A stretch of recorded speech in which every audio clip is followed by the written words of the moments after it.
I was never someone who enjoyed office parties, especially those hosted by my wife's boss. They always had that same artificial atmosphere, forced smiles, empty small talk, and far too much alcohol. Still, this time, against my better judgment, I agreed to go for her sake. Sophia told me it mattered, that it was some kind of chance to build connections, and that her boss appreciated employees bringing their spouses along. So, I put on a suit, got into the car, and went with her. We arrived later than most, and by then the grand house was already alive with chatter and laughter echoing through its elegant halls. A soft jazz tune floated in the background while waiters moved smoothly through the crowd carrying trays of drinks and hors d'oeuvres. Almost immediately, Sophia noticed a group of her colleagues and disappeared into the crowd, wearing a brightness in her smile that I rarely saw at home anymore.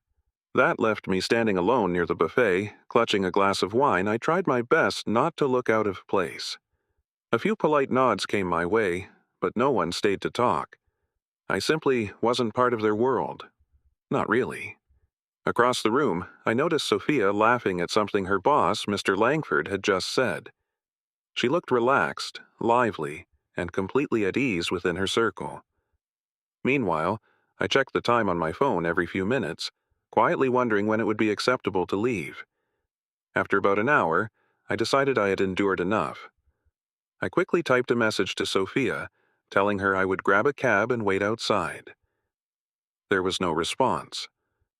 With a small shrug, I slipped my phone back into my pocket and headed toward the exit. That was when I heard it. My name. The sound stopped me instantly.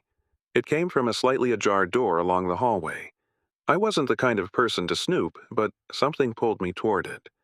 I moved closer and, through the narrow opening, saw Sophia and Mr. Langford standing together.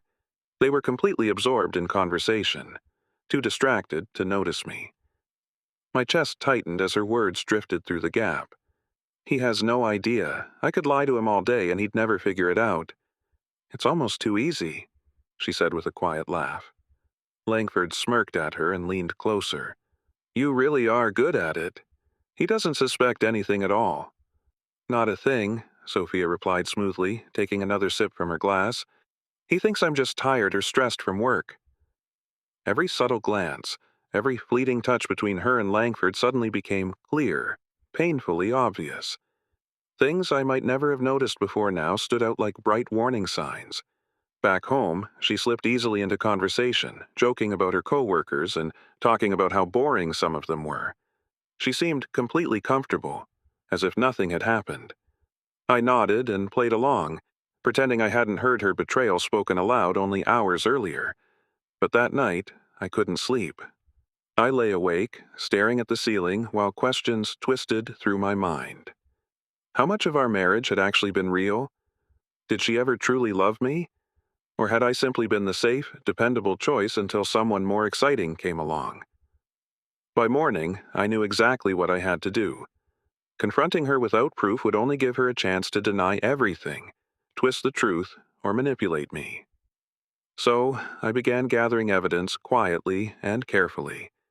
I went through messages, checked email conversations, and reviewed call records. Within a week, I had everything I needed. Photos of them leaving hotels, timestamps from late-night calls, and even voice recordings.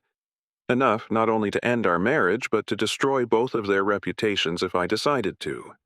When the moment finally came, I didn't yell, I didn't cry, I refused to let anger take control. Instead, I acted with calm determination. I called a lawyer, filed for divorce, froze our joint accounts, and changed the locks. Then I waited. When she came home and saw the papers on the table, confusion spread across her face. "What's this?" she asked. "You tell me," I replied calmly, sliding a small USB drive toward her. "Why don't you listen to what's on it?" Her hands trembled as she plugged it in, her eyes widening with every passing second as the recordings played. The color slowly drained from her face. She opened her mouth, desperately searching for words, but I stopped her. "I heard everything that night. Every word. You were already planning to end it. Let me make things easier for you." That was when she broke down in tears, apologizing and pleading desperately. She called it a mistake, insisted she still loved me, and claimed none of it had meant anything. But her words felt empty now. The damage was beyond repair. The trust was gone, and with it, my love for her. I turned and walked away from her, from the lies, and from the life I thought we had built together. I never looked back.